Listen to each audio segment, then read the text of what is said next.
Inquire all those questions you've always wanted to know. Ask Kati anything. Hey everybody, welcome back to another episode of Ask Kati Anything. I am your host, Kati Morton. I'm a licensed marriage and family therapist. I'm here to answer all of your questions. Now, if you are new, welcome. I receive these questions over on the community tab within my podcast YouTube channel, which I know sounds really complicated, but it's very simple. Go over to YouTube. If you're watching this on YouTube, you're already there. But go to Opinions That Don't Matter. That's the name of the channel. It's the podcast I do with my husband, Sean. Get onto that homepage of that channel, and then across the top, you'll see it says like videos and about, and there's a tab that says community. Hit that. And on Sundays, I ask for your questions, and I usually film these on Mondays or Tuesdays. So the sooner you get in your question, the better. Now today we have, I think, 8 questions. Yes, we have 8. And the last, usually 1 or 2 questions are just randomly chosen. So don't think if your question doesn't get the most thumbs ups that it won't get answered. I do my best to get through as many of them as possible. Let's just jump into question number 1. And question number 1 says, "Hi, Kati. How do I get over the feeling of being hyper aware about myself in therapy? When I'm in session, I always feel like I'm a little girl who's in trouble." That's interesting. Which makes me super aware of every single part of my body. The way I move or talk, even the way that my mouth moves when I speak. I never seem to get comfortable. It makes me try not to move much, and I tend to people please just so I can get some comfort. How can I overcome this feeling and feel safe? Thank you so much for all that you do. Now, we had a few follow-up comments below this, but let's just dive into this first. Now, like anything, I don't try to necessarily attack the symptom, like this hyper awareness that we have. I don't always try to go in on that first. I'm actually more curious about why this is happening, or if we've seen this happen at other times in our life.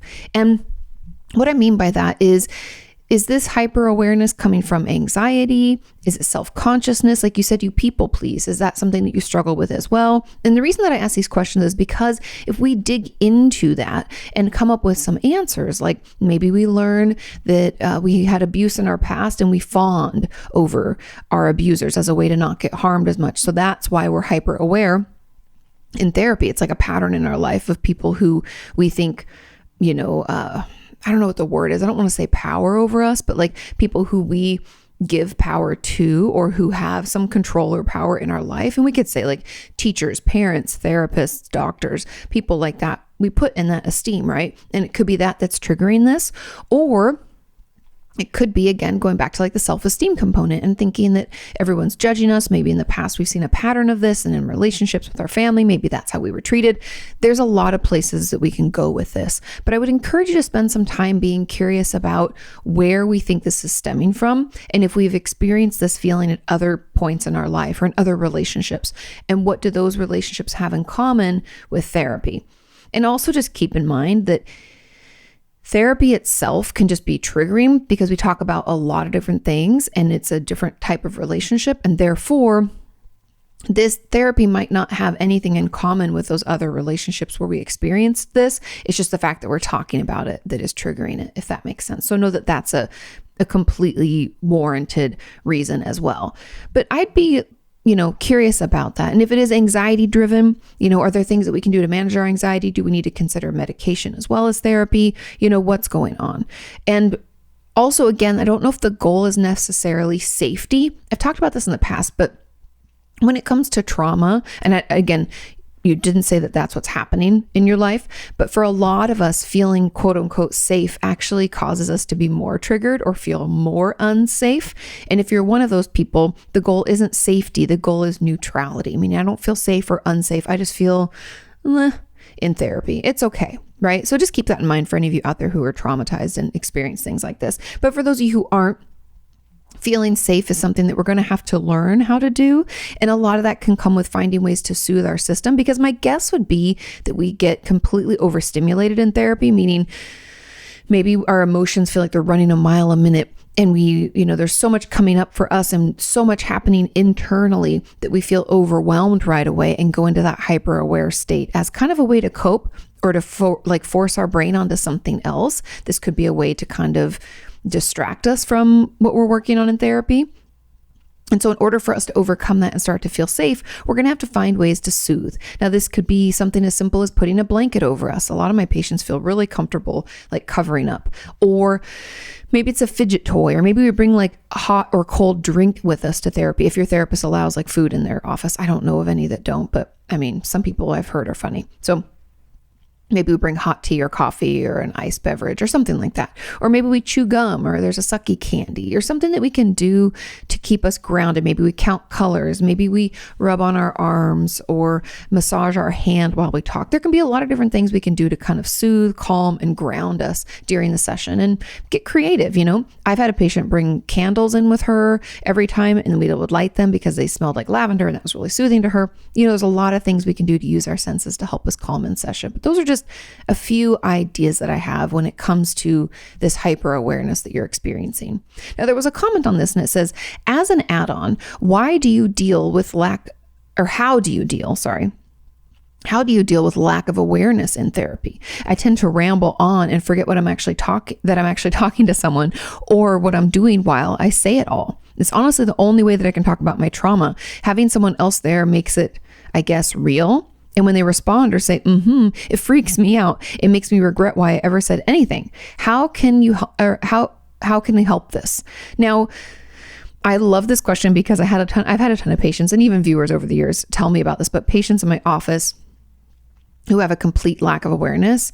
And that distance, there's a couple of things. First of all, it's a defense mechanism to have a distance between ourselves and painful stories. And so if we're talking about our trauma, that separation can be something that we do to protect ourselves, because it can be hard to not only admit that we went through a trauma and admit what happened, but to talk about it out loud with another person can just be too much. And so a lot of us can find it feels a little better, not 100% better, but a little bit better to pretend no one else is in the room and that we don't have any awareness of what's happening. And that disconnection or that distance that we put between ourselves and the story is kind of protective. And so I would really, again, it's not really the symptom so much as like why we're doing it.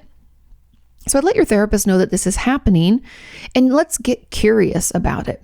Let's be curious about maybe what purpose this could serve for us. Are there other times in our life or situations, maybe really intense social situations where a lot of people are around? Do we do it then too?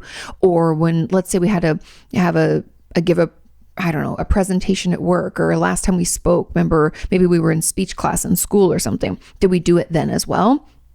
Like where it's kind of out of body? Do we think this is kind of like dissociation in a way? It could be on that spectrum.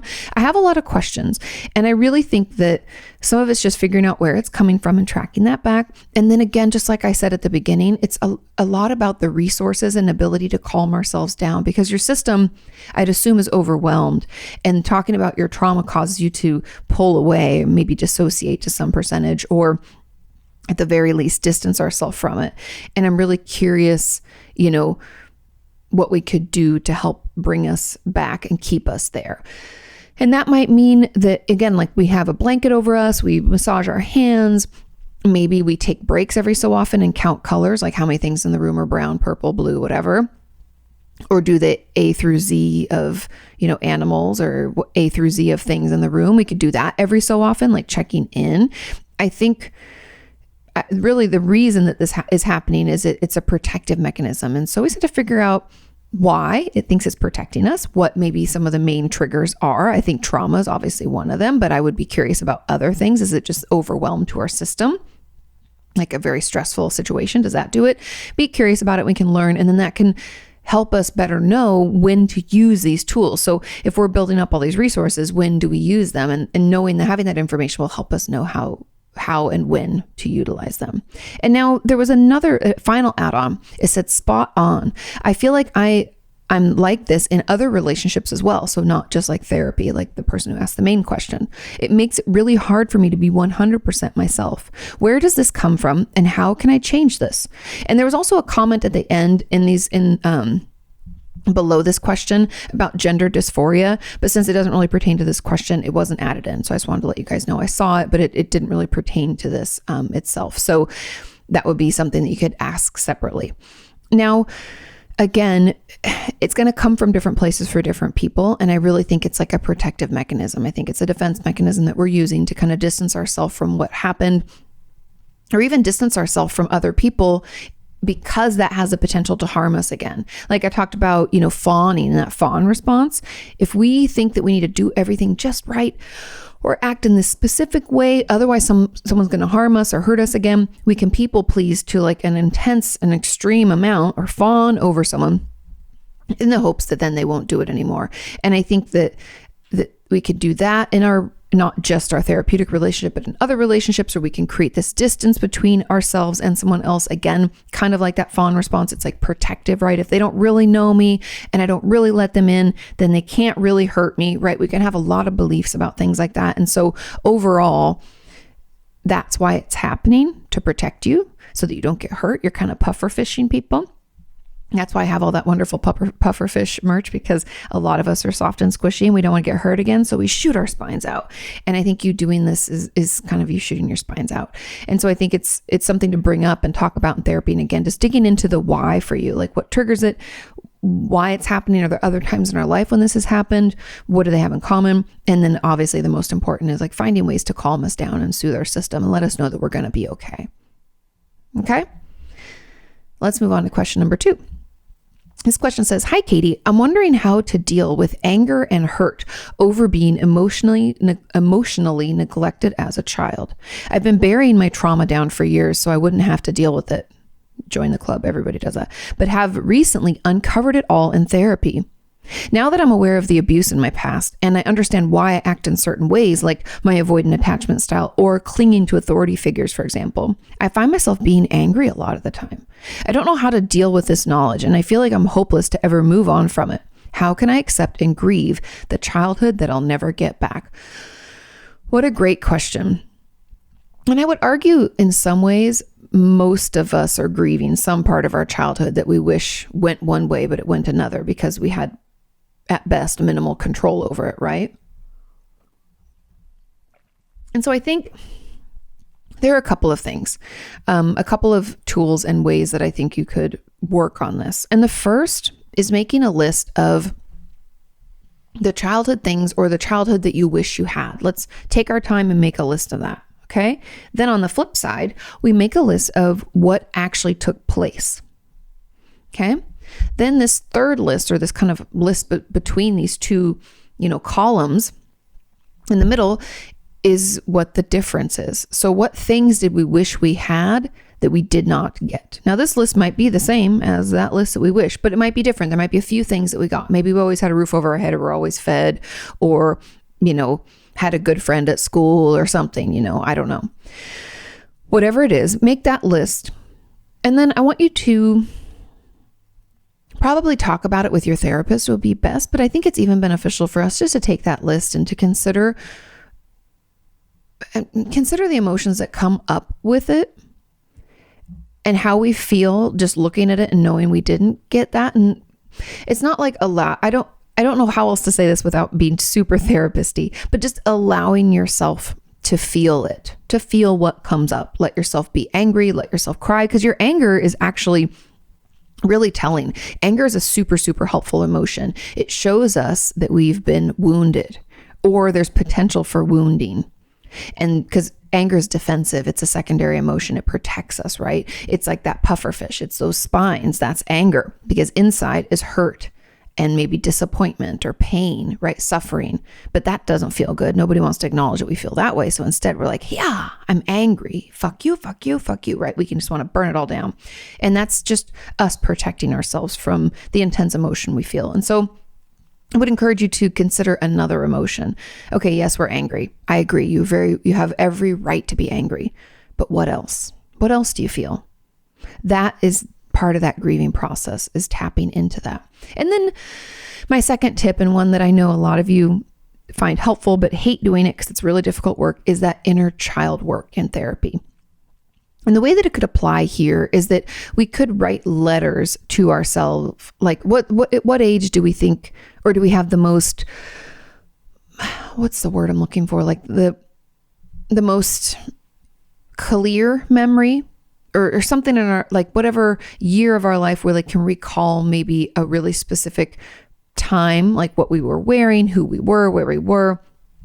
Maybe something that happened, maybe our parent neglecting us and not being there. Like one of my patients had this memory of being in the nurse's office at school and calling their mom, and the mom saying like, essentially, suck it up, buttercup, I'm not coming to get you. And that was like a really wounding experience. And because she actually was sick. I mean, I played sick all the time, but this was not that scenario. Anyways. And so that was the one that we would go back to that time. I'd have her write letters to and from that age of her. And I know that sounds kind of woo-woo and it's kind of hard to get behind, but I promise you, once you start, it gets easier. These letters don't have to be really long. They don't have to get into a ton of detail. It can be more like, let's say I'm writing a letter to 8-year-old Katie. It can help to have a photo of yourself at that age, by the way. So let's say I get this photo out and I'm like, oh my God, those bangs were terrible, because I had a bowl cut, I think, at that age. Whole haircut was bad.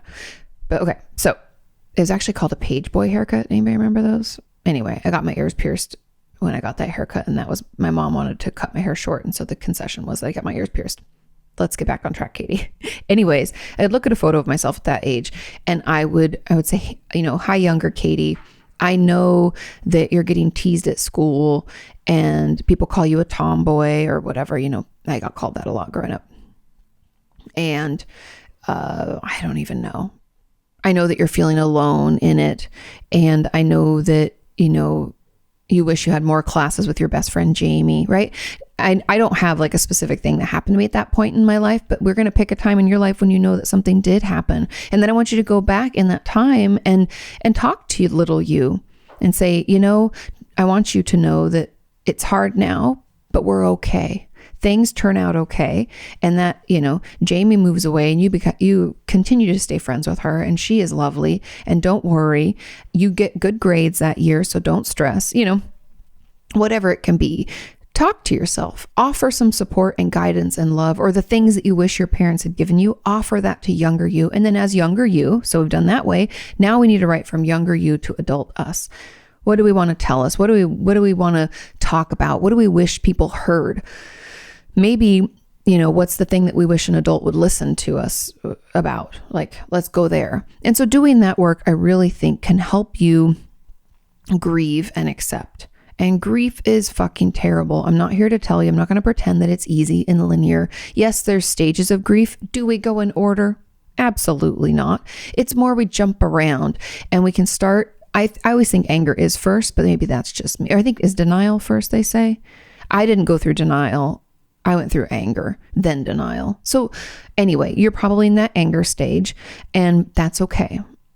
In order to move through some of the stages, again, back and forth, and they'll pop up at time. And sometimes I still get angry about my dad not being here. So don't think that once you've grieved this childhood, that you can't still be upset about it. Do you know what I mean? Because grief is complicated. And yes, I'm talking about the loss of my dad when I talk about grief, but just know that grief comes in all shapes and forms. That's just my experience. So that's just some of my thoughts. Those are some of my thoughts and some of my feedback. I hope that it's helpful. I hope there's like a little morsel in there for you that can get you through and help you move past this, because it is hard work.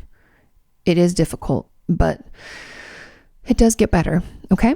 Now there was a comment on this that said, and how do you deal with overprotective parents who won't let you say that all this protection just hurt you and didn't provide a place where you could empty yourself and be loved? I'm digging up these traumas in therapy right now, and it seems like the more I understand about what I need to heal my wounds, the more my parents are adamant about any changes, including making fun of me when I change my behavior. Ooh, I'm trying to get out of the house and move out, but I feel like just running away from this reality isn't going to cure me. It won't. You are correct. I feel angry all the time and often hurt myself so that anger is a physical pain. I have always had a hard time getting attached to people, and only now in therapy have I finally been able to start talking about everything that I had to put up with to be here. Great question. Now, the truth about all of this work that we're going to do to heal from, the shit our parents put us through, it doesn't have to include them at all. And to be honest, we can't control how other people are around us, how they react, what they say, if they accept it or not, or if they say that how we feel is warranted. We can't control any of that. And so honestly, my encouragement for you would be to move out, not to run away. We're not going to run away because wherever we go, there we are, and our problems follow us. It's like luggage. You can't put it down. It just comes with you. And so I think getting out of that toxic environment will be helpful and allow for the healing to occur more quickly without running into these landmines of invalidation and gaslighting. And so I think moving out is good. And I would really, really, really encourage you to not talk to your parents about this. I know we want them to we hope that they would say, I'm so sorry. I did the best I could, but I understand that wasn't good at all, or I wish I'd been better at doing X, Y, or Z. I'm so sorry that hurt you. I know we have those wishes. I know. I wish every parent would take some fucking responsibility for being the trash that they were at the time. Not all parents are trash, but some of them are. And some of them need to say sorry. But alas, we cannot control other people. We can't force someone to see the error of their ways. People see things the way they want to see them. And some parents refuse to even consider or entertain the idea that they didn't do things perfectly, especially kind of the helicopter overprotective parents, because they're like, I put in all this extra effort and work. You should be grateful. I've had so many parents in my office be like, this is just disrespectful. You should be grateful for all that I did for you. And I'm like, sure, grateful for like basic need things, but you really fucked up here, And so I say all of that because we can't control them. We can't make them be better, do better, especially if they're a narcissist. They're incapable of apology. And so it's kind of like that grieving is going to be more important for you. It's going to help you heal more, and knowing and kind of grieving the fact that you won't ever get that apology. I think writing letters from younger self to older self will be part of that healing. What I said to the first part of this question is really going to be the answer for this, aside from I would encourage you not to engage in conversation with your parents about this. And if they make fun of you for change behavior, you can say something to the effect of, I don't understand why you're making fun of me. That's really hurtful when I'm trying to better myself and feel better, right? We can push back. I think that's fine. Or we can just ignore them, because that's honestly the amount of energy that I would like you to put into that relationship right now, because it sounds incredibly toxic and abusive.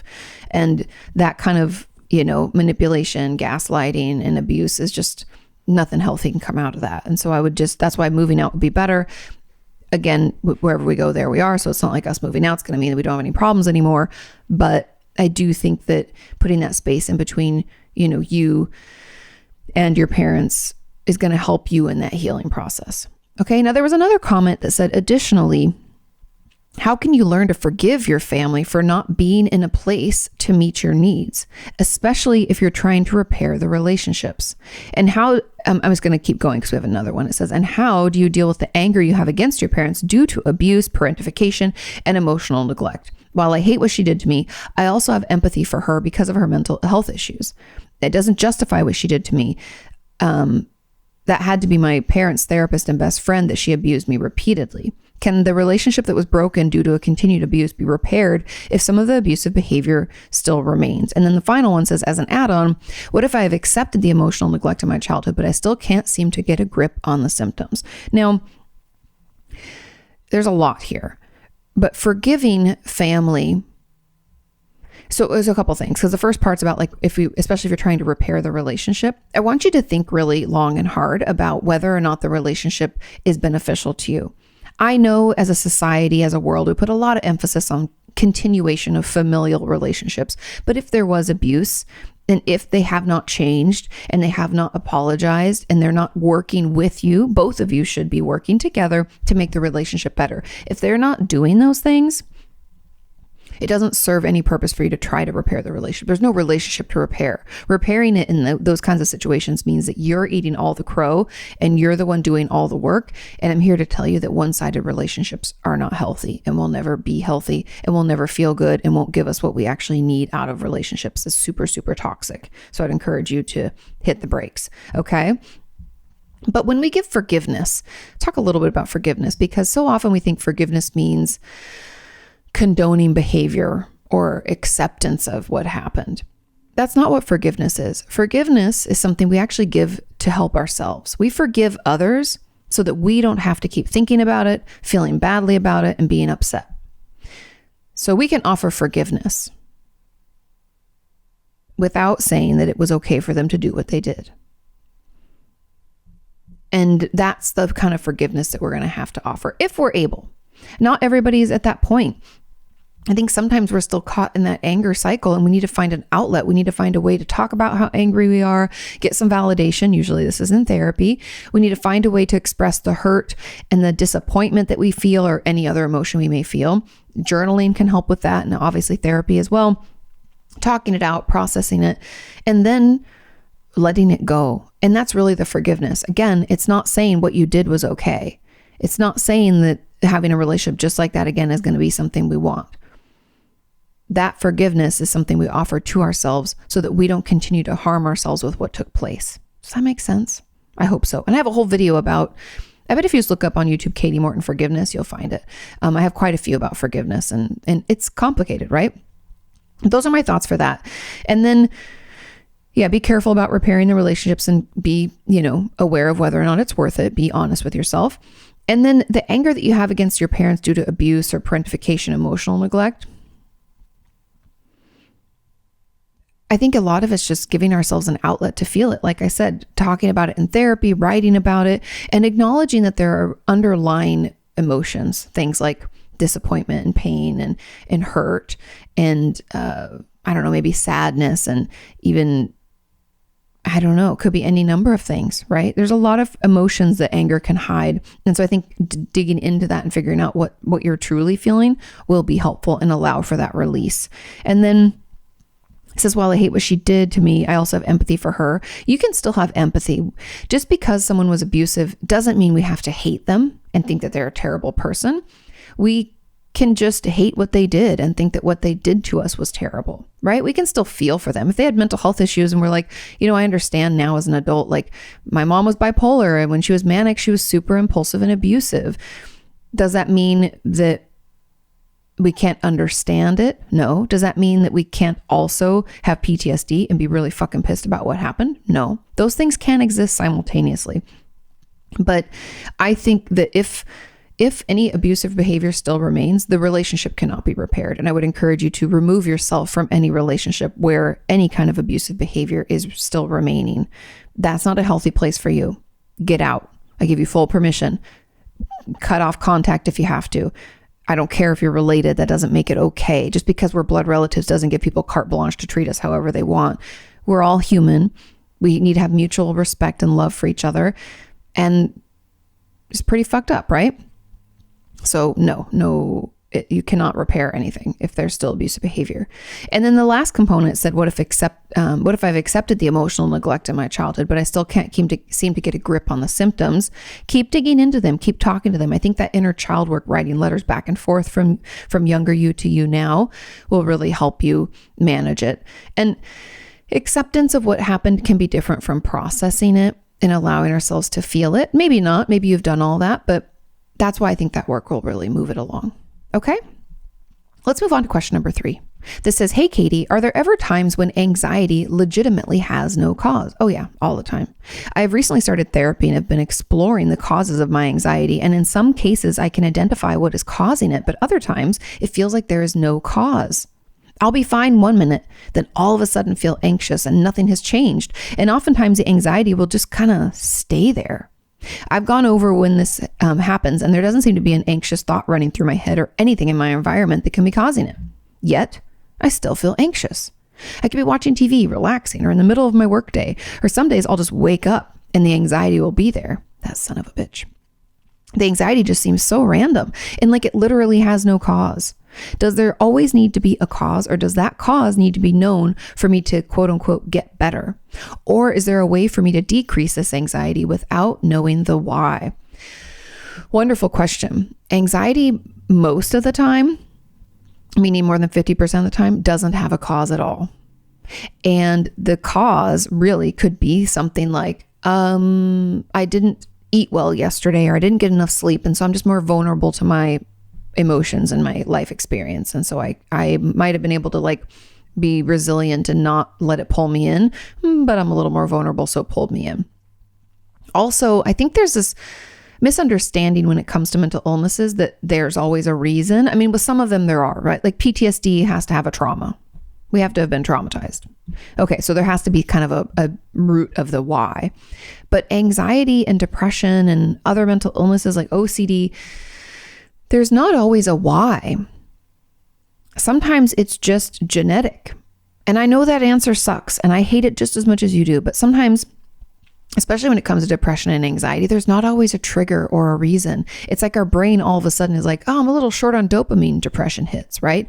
Or, oh, I have a little bit of extra, dopamine. Oh, let's get into paranoia. It just pushes us by what's happening in our brain. Now, anxiety is like close cousins with depression. So any movement in our serotonin or our dopamine, we could feel some symptoms of anxiety. Or if we have an overactive, limbic system, meaning like our amygdala and all of that, because of past traumas or past anxiety attacks, right? The more it happens, the more likely it is to happen. And then the worry that we're going to have it makes it even worse. And so it could be just that. And we could have been born with a larger amygdala, maybe, right? There's a lot of things that we don't know enough about, other than the fact that we do know that there is a genetic component. People can be born or not born with a predisposition for anxiety.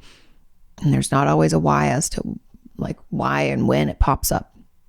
And I wish I had a better answer, but that's why having some resources and tools like those coping skills I'm always talking about to help us like calm our system down or pull us out of that anxiety. I don't know. I kind of want to call it like it's like an anxiety spiral, or I don't know, like a tidal wave that kind of washes us out.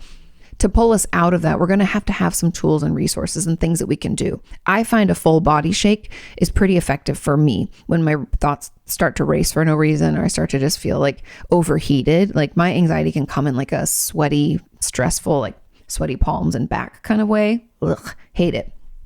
Full body shake almost helps me every time. Calling a friend, have some coping skills that you can utilize, because that's really the best way to manage it right now. And then if it is really burdensome and you find it really impairing your ability to function, we can consider medication too. You could talk to a psychiatrist, get your options, ask all your questions about side effects and things like that, but that could help you too. And you do not have to know where your anxiety is coming from in order to manage it. We just have to have those tools and resources and ways that we can better calm down. It does help when there is a trigger to identify it and do things to better manage that. But that, again, it's just not always the case. So do it when you can. But most of the time, I find over 50% of the time, it's nothing we don't know. And we have to tap into those resources. Okay, now there was a comment on this and it says follow up. Hopefully this is staying on topic. How do you learn to recognize anxiety triggers when anxiety seems to be your norm? That can be really difficult. And I think, to be truthful, the first thing to do is to find those soothing or coping skills that work for you and do those so that we can bring our anxiety level a little bit down, like out of that norm that we're used to. And that will allow us then to see what the triggers are, not the other way around. So it's almost like if anxiety is our norm and we feel like we're anxious most days, all day, then we're not going to be able to know unless it pushed us into a panic attack. Then maybe we could track back the trigger, but we're going to have to get that level down so that then we can see things more clearly. And so that will be the kind of, switching the order of what we're working on. And then another question said, me too, except I also have a hard time getting up from bed in the morning, which I do, but I always am late, and I take a shower, which I do 99% of my days. Anyways, I suffer from being unemotional. Nothing makes me sad or laugh or happy. Oh, or disconnected. Anyways, and I also constantly feel the need to move my lips or say something or sing. Maybe that's part of your anxiety, or maybe OCD. I often have a song stuck in my head. I hope you have a tip for me, Katie. I do enjoy your AKA podcast and keep going back to old ones and replaying them. When it comes to this, I have a lot of questions. I think seeing a psychiatrist and a therapist to be properly assessed would give us some more answers, I guess. But I think, like I said, anxiety and depression are like really close to each other. And from what we know, they believe they reside in the similar part of the brain. I always call them like second cousins or like best friends. They kind of hang out together. And so the getting up from bed, I think, could be something that your depression is causing you. And that's what makes you late and, makes everything seem like a struggle. But then the unemotional or disconnection, I'd argue is part of depression. It might be depression that you're feeling. But again, I'm not 100% sure. I'd want you to take like a Beck depression scale just to see. But I think that's where that's coming from. And that disconnect, that unemotional feeling like I don't feel anything is a defense mechanism. if we can find some ways to soothe our system and help us feel better, that urge to throw up that wall and shut down emotions will slowly go away. Again, it's going to take some time and effort, but just knowing that that's what it is. And if we work to soothe our system, that defense mechanism no longer serves a purpose, right? So it's easier to break it down. Keeping that in mind should hopefully move you in the right direction and keep you motivated. Okay, ready? We'll move on to question number 4. This question says, "Hi, Kati and community. How long can you keep bringing up the same issue until a therapist would decide to change things up or change the form of therapy altogether? Does it mean that you failed as a patient?" Great question. Now, if we're working on, there's a lot of information that isn't in this question because I'm curious, like, do you mean you've been working on it in therapy and it just continues to be an issue and you're like, how long until they're like, I give up or we try something different? That's how I'm reading this. And if it's different and I'm wrong, you let me know. But as a therapist, if I've been trying the same tools with a patient for 2 or 3 sessions and we're not getting anywhere, I change it up. Sometimes I don't even wait that long. Sometimes it's like 1 week. If they're like, that homework was too hard, I couldn't do it. Or they like do the homework and it doesn't make anything better. And they're like, these coping skills are bullshit, Kati. They're not helping me at all. I immediately change direction. I may, because when I was in Santa Monica, I used to meet up with a group of other psychiatrists, psychologists, therapists. I would meet up with them and we would discuss difficult cases. We called it the journal club, but it was really just like peer support. And I would have brought this up with them and gotten hopefully some thoughts from them about like different modalities or different treatment options or maybe medications. I should refer them to the psychiatrist, I would talk with them about it and change things up. Or if they didn't have any ideas, because that happens sometimes, right? Then I would do my own research and potentially maybe refer you out or have you try EMDR a little bit while we continue to work together. There's a lot of different things that we can try to do, but I wouldn't wait more than a week or 2 of trying one type to move on to another. And I don't think, maybe other people would disagree, but I don't think you can ever fail at therapy if you're showing up and you're trying. That's it. Those are the prerequisites. I've only had patients, and I wouldn't even say they failed at therapy. I just think they weren't ready. I've had patients like not do the homework, cancel all the time, show up super late. Like I had this patient for years. It would show up like a half an hour late. So we'd have like 20 minutes together. So all we were doing every time was just catching up on how his life was and what was happening with work. And we never got into anything.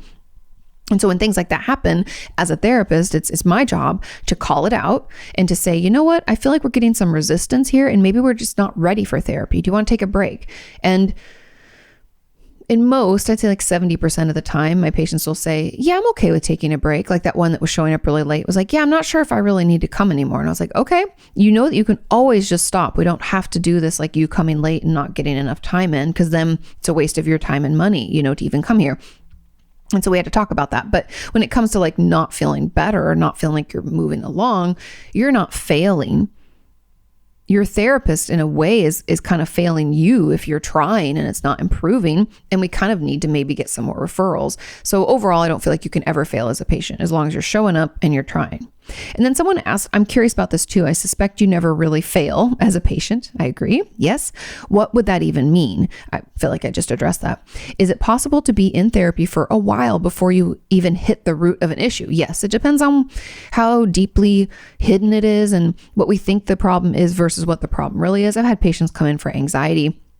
We work for like 6-8 months on their anxiety only to learn that what's actually happening is, trauma, PTSD, or an eating disorder or self-injury, because we didn't even get to talking about that yet. And then, maybe there's a repressed memory that comes out. There's a lot of reasons it can take a while to get to the root of the issue.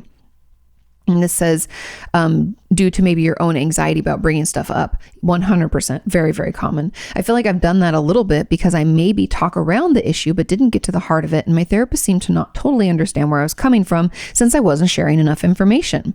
I feel like I'm doing better with that, but it's like a super slow process because I'm not someone who easily opens up to people to begin with. It's like the more times I see her and the more I have positive interactions with her to build on, so I can tell myself that she's not going to judge me about whatever it is I feel nervous about sharing with her. I sometimes wonder wonder if she gets frustrated with me for being so slow at this, or maybe it's normal. I've had like 8 sessions with her over 4 months. That's totally normal. You don't need to judge yourself. Truly, everybody's different, but the number of patients I've had over the years who take forever to open up, I feel like even my patients, it's like 90 to 100%, just throwing that out there, like guesstimation. But even my patients who come in, like I've had tons of patients who come in with an issue. Let's say I had a patient come in with like anorexia and they're like, I have an eating disorder. I've been in treatment a couple times. It really sucks and it's back, right? So I feel like they're telling me everything. They're like, oh yeah, my dad abused me when I was a kid. And they think that's the reason.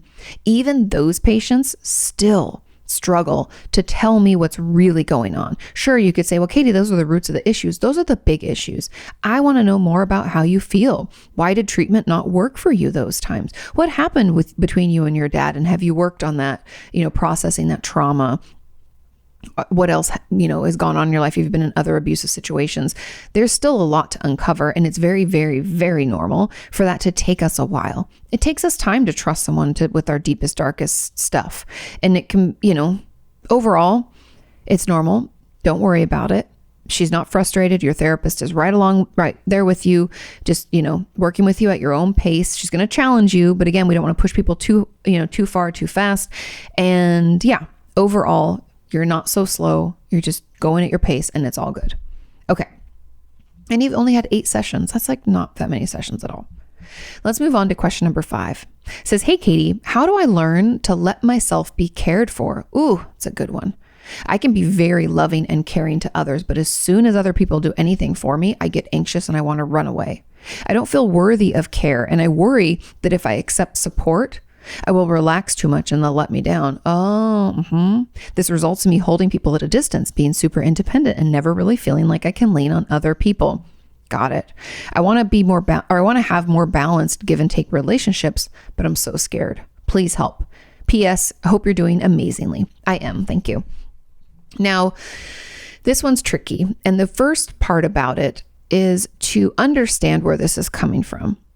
My guess would be people in your life have let you down. Maybe we've been abused as a child, or we had a caregiver who was completely unpredictable, showed up sometimes, didn't show up the other times, or even when they were there, they weren't emotionally available, right? A lot of different reasons we can hold people at a distance. And I would like you to be curious about that so that you can figure out where this is coming from for you, because that will just help us better understand ourselves. There's something about like going deep inside ourselves and having that like aha moment where we realize like, holy shit, I've been doing that because my mom did this or my dad did that. And then that was the way I processed it. And so that's what I keep telling myself. Like there's something magical about that moment where we realize why we have this pattern, because you see the pattern. You don't let people care for you. It's hard to let people in. We think they're going to let us down. We have this pattern. Where did it come from? Where did it start? Why is this the story that we tell ourselves? Because the story you're telling yourself is if I let someone in, they're just going to hurt me. If I allow someone to actually care for me, I'm going to, start depending on them and no good can come from that.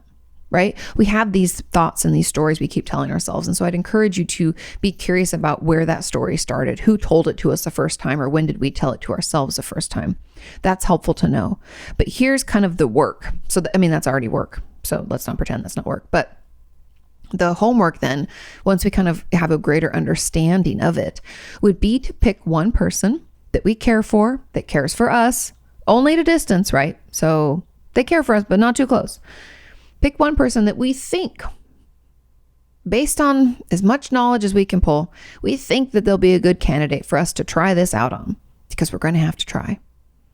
And then we slowly let people in while simultaneously working in therapy to calm us down from pushing them away. Because we can't puffer fish everybody in our lives, then nobody's close to us and we feel alone. And then we're just a sad fish, right? We have to let people get close. And you're going to have those urges to stick the spines out. Yeah, no. And I personally do this also. I have always had this fear in romantic relationships for some reason, that if I let someone get too close to actually know me, and I know where it comes from. I had this boyfriend in high school that really hurt me real bad. It took me a long time to like heal, and which I know people will be like, well, that's kind of silly, but it was me. And I dated him for like 5 years. I was devastated. And so anyways, that relationship and the pain that I felt made me think that letting people get close to me like that and get to know me that way was never safe, because then I could be hurt like that again. And I didn't think I could survive it, right? I was like, oh, that emotional toll, still processing it. Can't handle another one, right? But over time, letting people in little by little, people who deserve to feel kind of safe, right? That they'd proven that they weren't going to be big dickwads up front. And again, we're not going all the way in. Something that helped me in my therapy was creating like a level, almost like, people say, oh, people are like, it's from that Shrek movie, I think the first one, where he's like, people are like onions, right? There's layers. What are your layers of what you're going to let people know? Like the outside layer be something like, I don't mind people knowing what I do for a living, or knowing about my family, like who they are, or some of my hobbies. Okay, so that's like people at work. That's what they know. Then the next layer might be like, I don't mind telling some people, like if I'm having a bad day. I don't get into specifics, but I don't mind letting people in a little bit. Then the next layer might be like, I don't mind telling these people like some of the things that, I'm struggling with now. And we go a layer deeper. Maybe I don't mind telling someone the things that I struggled with as a kid and how my upbringing was, right? So we're just working our way in, and I'm just making those things up. Your levels and your layers are going to be different. That was just like off the top of my head. But that can give us an idea of how to let people in little by little, all the while, again, recognizing our urge to stick our spines out and push people away. And it's kind of that opposite action, which, yes, I know personally, I've experienced it. It's really fucking hard, but I'm here to tell you that you can do it. And through practice, you slowly prove to yourself, just like it was proved to you the other time that it actually was hurtful, we're proving now that it's not so hurtful, and we can actually count on people and they can care for us, and it can be a beautiful, wonderful thing. But it just takes time, little layer by layer, step by step. Allow yourself the time to let people in gradually, and also allow them the time to prove to you that they are worth it. Okay? There was a comment on this, and it says, and how can I learn to care for myself? My parents didn't really look out for me, and they were busy trying to deal with their own issues while I was neglected, because I didn't act out like my 3 siblings. I didn't even talk about my own severe mental health issues. So I got used to being lonely with my overwhelming emotions when I was a teenager. Now I have difficulties with calming and soothing myself, as I've never had anybody holding and comforting me when I was crying. I'm so sorry.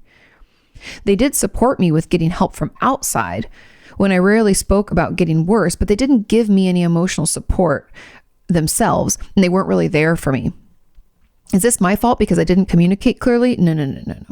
And I needed this from them, and it was not clear about how badly I was really doing. My mother used to complain about having to visit my sister regularly in the hospital. So when I was in the hospital once due to my suicidality, I didn't allow her to visit me. My dad visited me once, and that was good. But when he was supposed to pick me up and bring me home in the morning after a week, he kind of messed up a little, and he totally forgot about me. Holy fuck, talk about traumatizing. As he had to work thing on that day. And finally came in the evening at a late hour.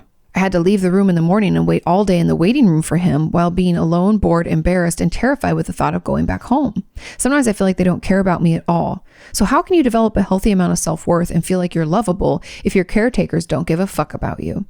First of all, I'm so sorry that your parents were so incredibly neglectful, and no, that's not your fault. Yes, we can communicate with people in our lives about what's going on and how we're doing, but the fact that you didn't doesn't mean that they can be that neglectful and harmful.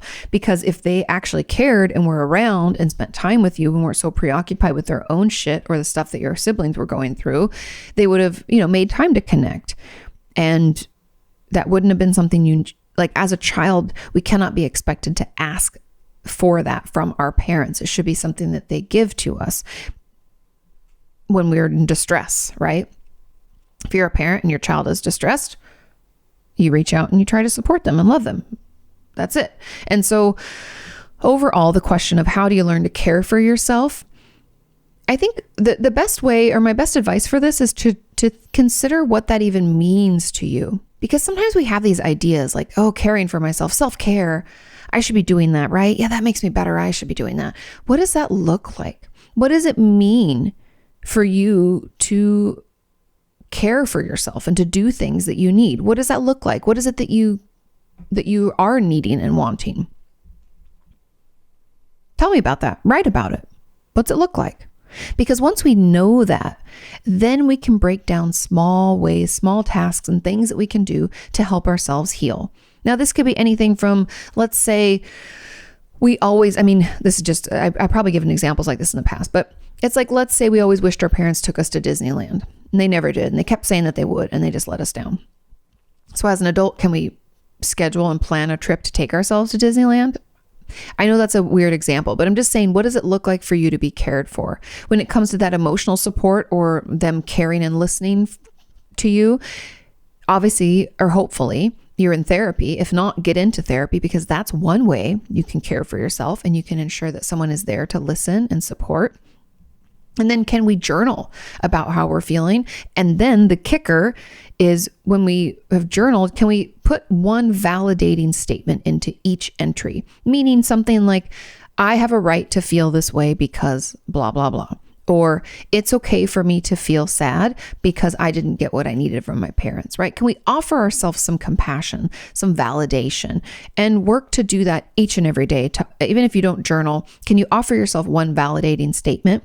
That's really where I would start, because we have to slowly build that up, slowly come to terms with who we are, what self-care, what caring for ourselves really looks like and feels like, and allowing ourselves, or accepting, I guess it's learning to accept our experience and how we are trying to process it versus, that constant, because if we were neglected emotionally, we can talk down to ourselves, think that it's our fault. We have all that shame and guilt and embarrassment, and we've got to stop that in its tracks.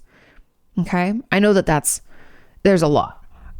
I could talk about that more, but I want to keep it kind of succinct so I don't overwhelm you. So I hope that is helpful. Let's move on to question number 6.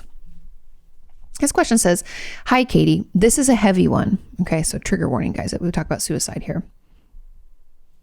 I work the front desk at a hotel, and unfortunately, we had a guest commit suicide in-house this week. I'm so sorry. I was the person to check them in, and I was the last person to see them alive. I was one of the people who assessed the condition of the room after the body had been removed. As you can imagine, this has been difficult to deal with.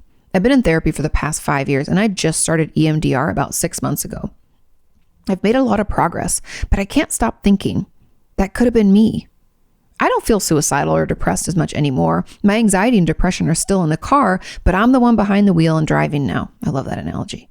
I'm also in school to become a therapist, and I didn't notice any signs at check-in, which has really planted a seed of doubt within me. I'm here to tell you, I wouldn't have either. People who don't want to be helped, who feel in that hopeless, helpless spot, will not show any signs. And that's not your job as the hotel front desk person, right? That's their therapist's job, or their best friend or family's, job, is to notice the signs and symptoms and to talk to them about it and to maybe tell somebody about it. Okay. It says, I even gave them a discount at check-in because they were so kind. I could ask specifically, but I was wondering more generally, when a potentially traumatic experience occurs, what are some positive signs that we can look for along the way to know if we're processing this and absorbing it in a healthy way, without rushing your healing and still allowing yourself to sit with your feelings? Also, do you have any words of advice on how to manage these barriers in our own healing? Thank you for all that you do. To be honest, the best thing that we can do is just keep talking about it. And I know sometimes we can feel like, but I don't want to think about it anymore. I don't want to talk about it. Fight that urge. That's the urge to stuff it down and just push forward to white knuckle life. And I'm here to tell you that when it comes to potentially traumatic experiences, when they first happen, you're already in therapy, you're already doing EMDR, I would spend a session. Oh, sorry, I hit my ring on the table. I would spend at least one session talking through exactly what happened and how you felt about it, and all of those doubtful thoughts, and I should have known something, and all of the guilt and the maybe even the shame or whatever that you're experiencing, even the triggering part of it for you, where you're like, that could have been me, but I'm not even actively suicidal. Let's talk that out. Utilize your resources to process it through now, because I'm here to tell you that when it comes to trauma, we know that the sooner, my nose is really itchy. The sooner we work on it, the more quickly it'll go away. So the sooner you start talking about what took place and all that brought up for you, the sooner you won't have any of those trauma experiences or symptoms, really. That's just the truth. And so take the time, to process it through. I know you might be like, but I want to work on my own stuff in therapy. And like, why did this have to happen? Yes, you can be pissed. We can be frustrated. This is not comfortable. It's horrible. It sucks that you had to even see that person, this even happened. I feel bad for everybody involved, but spend some time doing it now, because that will be what ends up saving you in the end. It's that stuffing down and pushing forward that gives us more of the PTSD symptoms. Truthfully, if we process through something that just happened and it takes us, let's say, I don't know, 3 or 4 weeks to kind of talk it through and be okay with it, so it's not emotionally charged, right? We can not ever develop PTSD. Isn't that amazing? It's amazing. Okay. Now, there was a comment on this. As someone with an extensive trauma history already, what are the best things to do when a potentially new trauma occurs in our lives so that it's not another thing added to the list of unprocessed, yucky stuff? Exactly what I said. Process it through now. Talk about it now. Even if other stuff seems more pressing, like, well, I was just digging into, I don't care. Now is the time. The sooner, the better. I know it can seem silly, and we can think like, oh, this isn't that big of a deal, or this isn't as bad as the things. I don't care.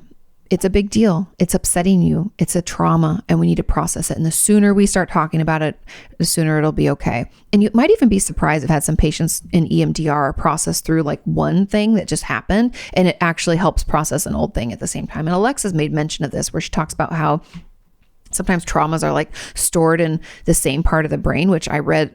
If you haven't read my new book, Traumatized, I talk about it a lot in there, about the brain. It was really fascinating. And they hypothesized that like the hippocampus might be a place where trauma memories are stored. There's a couple others that they talk about. But anyway, and they being researchers, I just, read it and then tried to turn it into basic people language for the book.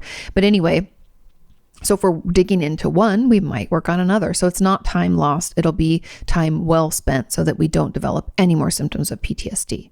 Now, there was one more question on this, and it says, I can relate. I worked as a case manager in mental health, and about a year ago, a young woman who I had previously worked with was fairly close to died by suicide. Then a few weeks later, another client in the program that I didn't know died by suicide. And over the last year, a couple of kids a few years younger than me in the small town that I grew up in, and an older friend died by suicide. I haven't been actively suicidal in several years, but I'm getting overwhelmed with the most recent one. The recent one I had, that exact same thought that could have been me. Or what if it was me? What would people be posting on social media about me or saying about me to each other? It's really a really deep and sad thing to think about, and it made me a bit passively suicidal in the moment. It really does seem to throw a wrench in the healing process that is supposed to be happening. I also do EMDR. Katie, what are your thoughts on this? Having people around us, even just one person, die by suicide is super triggering. And if we've ever had suicidal thoughts or ever been in a depressive episode, it can draw those out and cause us to think like that. That's just normal.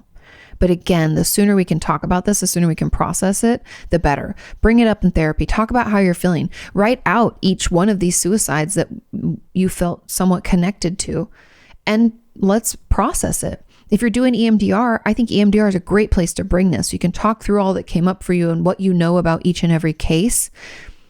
I know we can think like, again, like it's not that big of a deal, or it didn't really happen to us, or why am I struggling so much with this? Stop with the judgmental thoughts. It's not a time to judge. It's a time to talk about it and process it so that we feel better more quickly, and that these suicidal thoughts, even if they're passive, go away. It's normal to be triggered. It's normal to feel overwhelmed. This person has had a lot of death by suicide in their life. And so the sooner you talk about it, the better. Bring it up, talk about it. It is a big deal. You're not overreacting. It's upsetting, and we need to process it through so that it doesn't continue to affect us. Okay? Moving on to question number 7. This question says, hi, Katie, is there a point in time when it's been long enough of dealing with childhood trauma that you won't ever get over it? I feel like I've talked about it with a therapist and a doctor and even my husband, but I don't feel any better. I'm still very upset and angry about it all, and it doesn't seem to stop. Will it ever stop, or will it always be with me like this? Thank you. Now, someone left a very kind and thoughtful long comment as an answer to this, and I loved it. And the truth about it is kind of, they answered it almost exactly the way that I would answer it. Now, the truth about this is that talk therapy only works for about 40% of people. So 60% of people don't find it to be effective. That's a lot. It's crazy. It's in my book. I wrote it in there somewhere. I remember because that fact blew my mind. It's in the chapter about different treatment options. But anyways, so only 40% of people find resolution of their trauma symptoms through talk therapy. And what does that mean? That means that we need to do something else. Talk therapy's gotten you so far, but it's still bothering you and you don't like it and we want it to go away. Can it go away? 100% yes, it can. Okay? But we're going to need to try things like EMDR, somatic experiencing. Maybe we need some vagus nerve stimulation. We can talk to our doctor about that. Maybe we need medication. Have you tried medication? Maybe you have, maybe you haven't. Should we try a different medication? Should we try meditation? You know, there's different things that can benefit us. Can we try group therapy? That has been super healing for a lot of members of our community. And Hope for Recovery, it's Hope and then the number 4, Recovery, is a great website that offers free online group therapy specifically around trauma. I highly encourage you to check that out. They are doing a ton of different groups. They need a lot of support. So if you're a clinician out there and you can volunteer some of your time, please volunteer some of your time. I've done it. It's great. I should actually volunteer again. It's been quite a few months since I've done it. I think it's been like 5-6 months maybe. Yeah, a great organization. So those are the things that I encourage you to do. Talk therapy works for some, but not for all. Actually, for most, it doesn't.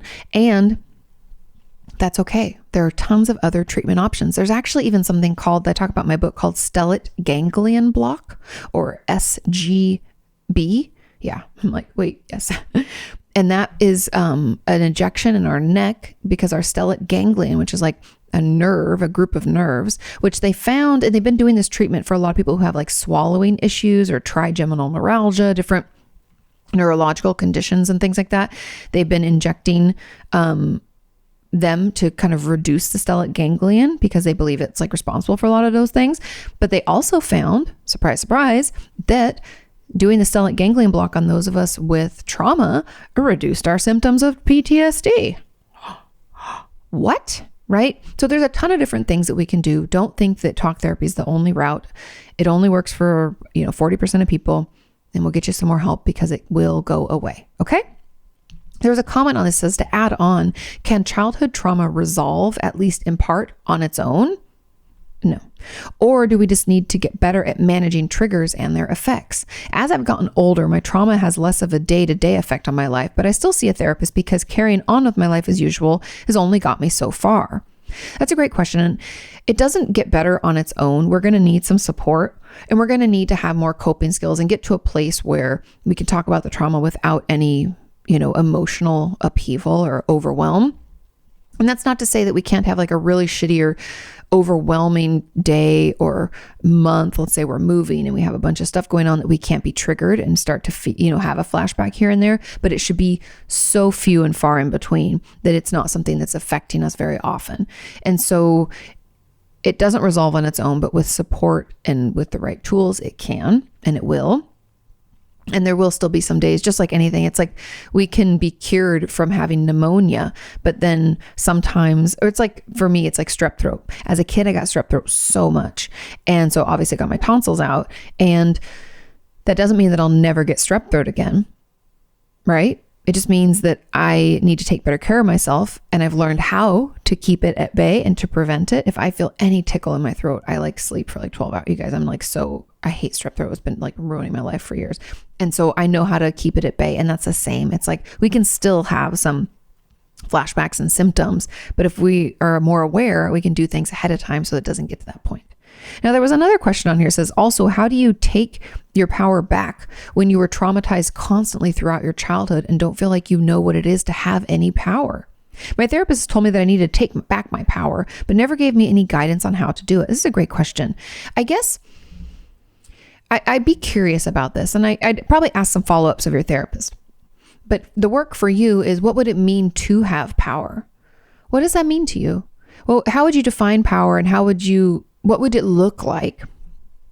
What would it look like if you woke up one morning and you had your power back? What do you think that would look like? Now, if we can't even get to that, you're going to have to ask your therapist to explain more about what they mean. Now, I can give you some of my ideas, but I would ask them specifically because I want to make sure that you're on the same page as your therapist, and it's not just me telling you what that would mean if I said it to you. I want you to know what they meant when they said it. Now, if I told a patient that I wanted them to take their power back, I would talk to them about like feeling confident and ability to make decisions and being able to tell their abuser no or to fight back, because maybe we went into freeze and we wish we fight or flight, right?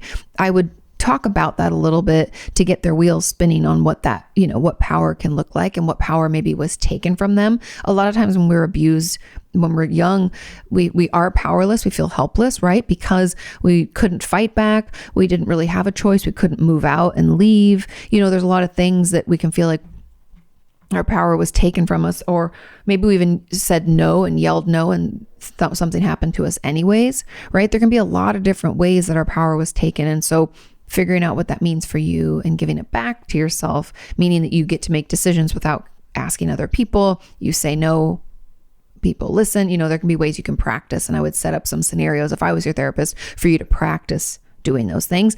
But again, I want you to consider what power looks like for you. Ask your therapist what they meant so we can ensure that we're all on the same page. And then do that practice of like, if I woke up and I had my power back, what would it look like? How would I know that I have my power back? How would things be different? How would I feel? Just curious. Okay.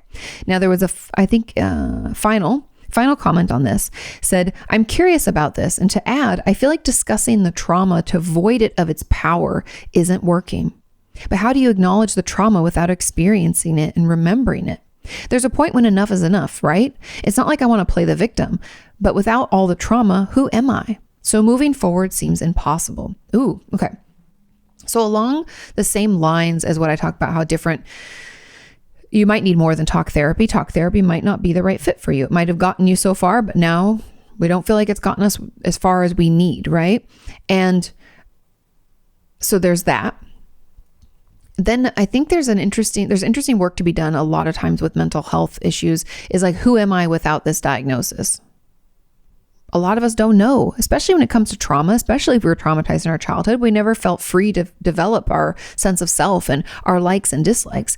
And so I would encourage you to be curious about who you are. I'd even start some journal entries about who am I? And I would start by writing down things you like and things you don't like. Let's get into food. Let's get into music. Let's get into types of clothing and books and maybe like, do you like crowds or not? I don't like crowds, but maybe you love crowds. Do you like live music or do you prefer to listen to music at home? Do you like to eat out? I know this sounds silly, but we keep it just simple. Like imagine you're like a 5 or 6-year-old kid and you're meeting some other kids at kindergarten for the very first time. What do you ask each other? You ask like, what are your hobbies? So maybe we try out some new things, right? Do we like to play guitar? Do we want to learn to do that? Maybe we do, maybe we don't. Do we enjoy car racing? Want to watch that on TV? Maybe we do, maybe we don't. Do we like to color? Do we like to organize? Do we, I don't know, like to plan events and have friends over? Like, let's just start considering some things. And a great way to even think about this is even just to watch TV. Watch like some basic sitcom and notice all the things about those people, like those characters. Notice the traits, the things they do, the things like their career, the clothes they wear, maybe the food, or maybe they say they don't like spicy food, right? There's a lot of different character attributes that are going to come out in a show. Maybe take one of your favorite shows like The Office or Seinfeld or something that like has been out forever and maybe you've watched a zillion times, What are the things you like and don't like about those characters and why? Because that can tell us a little bit about ourselves. And just having that kind of childlike curiosity can help tease out who we are. And if we're not, our diagnosis, which none of us are, it's just one little small piece of who we are, then, what's left. And that can help you kind of fill in those blanks a little bit. I think of it like a mosaic, right? We have one little piece. It's like trauma. But what about all the other little pieces? Okay. Final question number 8. Says, hi, Katie, I hope you're well. I am. Thank you. Says, just wondering, is it normal to want a relationship, but then also not want one at the same time? 100%. As I don't want to be responsible for anyone else. I am a carer and I often feel selfish having time to myself and feel responsible for others a lot of the time. I feel like wanting a relationship and family of my own in the future is also selfish. I wonder why. Any advice on how to overcome this, or am I just being stupid? No, you're not being stupid. Don't be so judgmental. I am curious. I would want you to journal a little bit about Why would wanting a relationship or family be selfish? I'm curious. That's an interesting thought process I'd never come to on my own. So tell me about it. How is it selfish? What makes that selfish for you? Write about that. I'm curious. And then it is very normal to want a relationship and not at the same time, because relationships take energy and effort, right? And if we don't really feel like we have any of that extra energy and effort, it sounds exhausting. However, that doesn't mean that we still don't want connectivity and intimacy, right? Those are things as humans we crave. We're wired to want and need that, and it's okay. So of course you want that. It's normal to want and not want, because you know what it comes with, right? And because you're a carer, I would encourage you very strongly to work on this selfish feeling we have when we spend time on our own, because you already do so much for others and give so much to others, that we have to start getting that under control so that we can have a healthy relationship with someone else where it's give and take, and they're helping us and we're helping them. And it's this like mutual thing. And you don't feel like you're always the carer, because I don't want you to get caught into that carer role where then you're the only one doing that in your relationship. Does that make sense? And so paying attention to that and working on that, I have a feeling we might struggle with people pleasing a little bit, maybe. And so learning how to say no, understanding boundaries, those would be things that I would have you work on in therapy. I have tons of videos about, saying no and boundaries and how we can set those up. I even did a whole relationship workshop over the summer when we were moving in like May and June. You can get it on my website. Just go to katiemorton.com. All of the because I live streamed them for like an hour and a half. They're all there. There's downloadable worksheets. You can still buy it now and have access to it all. That might be really helpful too. But it's very normal to want and not want, because it's a lot of work. It's like many of my friends who are just now trying to decide if they want kids. They're like, I want them, but I don't at the same time. Like Sean and I getting a dog. We've wanted a dog for a long time. And then when we came into the house and we actually had like a yard, I was like, oh my God, something's going to depend on us. Do we want to do this? And we were in the car after meeting Roxy, and I told Sean, I was like, should we just do it? Let's just do it. He's like, we got to do it. We're never going to feel like we're ready. And we were right. It's hard. We wanted it and not at the same time. It takes a lot of work, but it's good that you recognize that. And I just want you to get those things under control. And I don't even say under control is probably not the right word. Managing our struggles with self-priority, right? You need to put yourself first before trying to bring someone else into your life, because that's going to complicate things. And I want you to feel okay telling them, no, I can't because I need alone time. I want you to feel okay doing that. And then taking that time. I think all of that's very important for you having a healthy, happy relationship, and you totally deserve it. And it's not selfish, but I'm curious why you think that way, and write about that. Okay. Thank you so much for listening. Thank you for watching. I hope that these answers were helpful. Thank you for sending in your questions. Make sure you take care of yourself the rest of this week and weekend, and I will see you next time. Bye. Huh? All done. You can ask her about your therapist or about You your didn't. work. You can ask her about yourself. Well, good thing I didn't cancel our peeps yet. You can ask her why breakups suck or why you've hit a plateau. Inquire all those questions you've always wanted to know.